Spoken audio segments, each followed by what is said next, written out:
چطوری؟ اومدیم با گرفتن ویدیوی گان لولی. اهل گان لولی یه فیروزی. حالا ما قبلا به خاطر هیجانمون اسپینای اول زدیم و حالا الان باید بریم اسپینای بعدی رو حالا باید اسپینای بعدی رو بزنیم. بسم الله الرحمن الرحیم. ای خدا لعنتت کنه. اسپین بعدی بازم نبود. یه بار دیگه اسپین دیگه، اسپین آخر و اسپین آخر و تمام. MP40 گان لولی. MP40 گان لولی رو گرفتم بالاخره.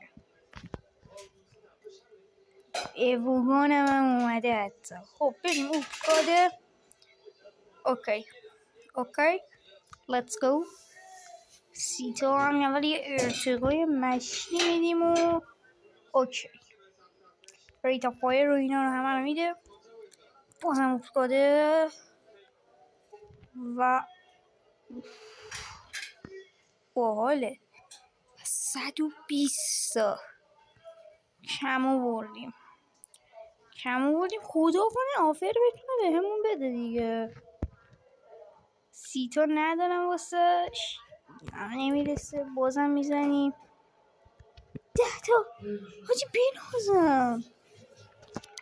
اوکی دیگه چند روز دیگه میایم واسه مکس کردنشو دیگه. به دیگه حالا دیگه حاجی بالاخره گرفتمش. اوکی بچه این به صورت شورت ویدیو قرار برگزار کنم. حالا اگه دوست داشتید میتونید و خوب حمایت شدیم به صورت لانگ ویدیو هم برگزار میشه.